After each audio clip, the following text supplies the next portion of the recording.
Assalamualaikum warahmatullahi wabarakatuh. InsyaAllah untuk video kali ini kita bersama-sama akan belajar pendidikan Islam, iaitu yang bertajuk Indahnya Persahabatan.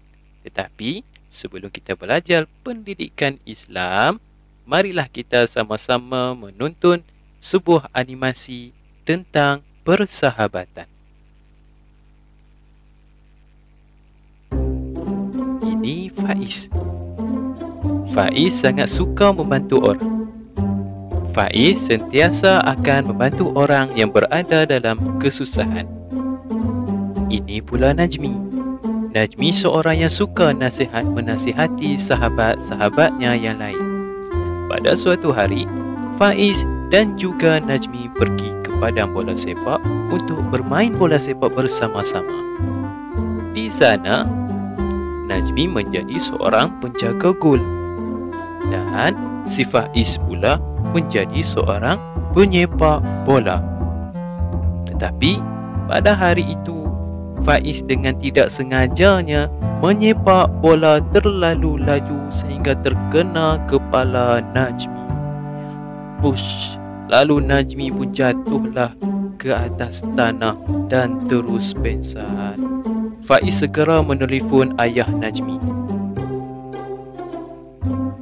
Assalamualaikum Pakcik. Waalaikumsalam. Ya Faiz, kenapa? Najmi pingsan Pakcik di padang bola ni. Ya ke? Sekejap Pakcik datang ke sana. Ayah Najmi segera datang ke padang bola dan terus membawa pulang Najmi ke rumah.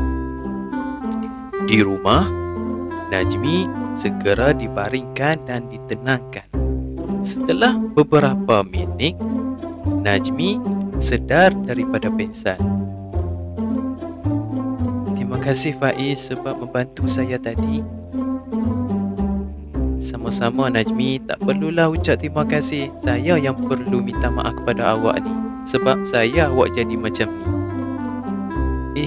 Tak apalah Faiz, saya okey je ni. Kita kan sahabat. Sahabat tidak boleh bergaduh. Saya seronok bersahabat dengan awak. Ini adalah sebuah cerita tentang persahabatan. Seorang sahabat tidak boleh bergaduh dengan sahabatnya yang lain. Itu adalah contoh tauladan yang perlu kita contohi. Baiklah, mari kita masuk kepada kandungan tentang indahnya persahabatan ataupun adab bersahabat. Ciri-ciri sahabat yang baik. Yang pertama, bantu-membantu antara satu sama lain. Kedua, menasihati antara satu sama lain. Ketiga, tidak pernah memanggil sesama mereka dengan panggilan yang buruk. Yang keempat, menziarahi ketika sakit.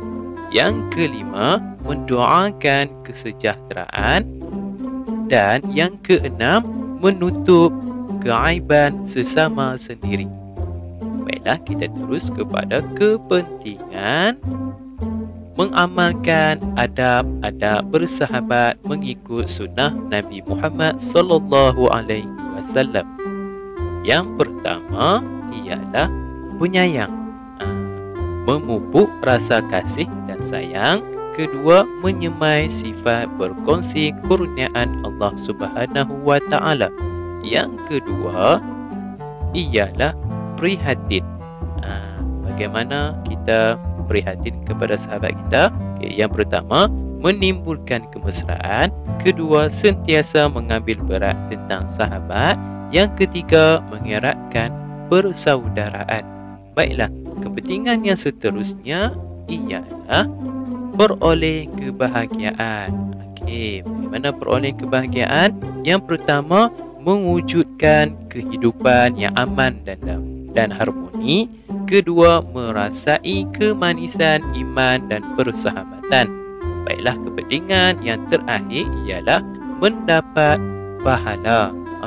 Yang pertama, mendapat perlindungan Allah Subhanahu wa taala pada hari kiamat. Yang kedua, memperoleh pahala dan meninggi meninggikan darjat.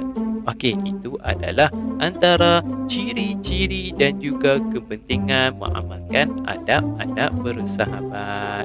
Moga-moga murid-murid semua dapat manfaat daripada pembelajaran kita pada hari ini dan mengamalkan adab bersahabat dalam kehidupan harian.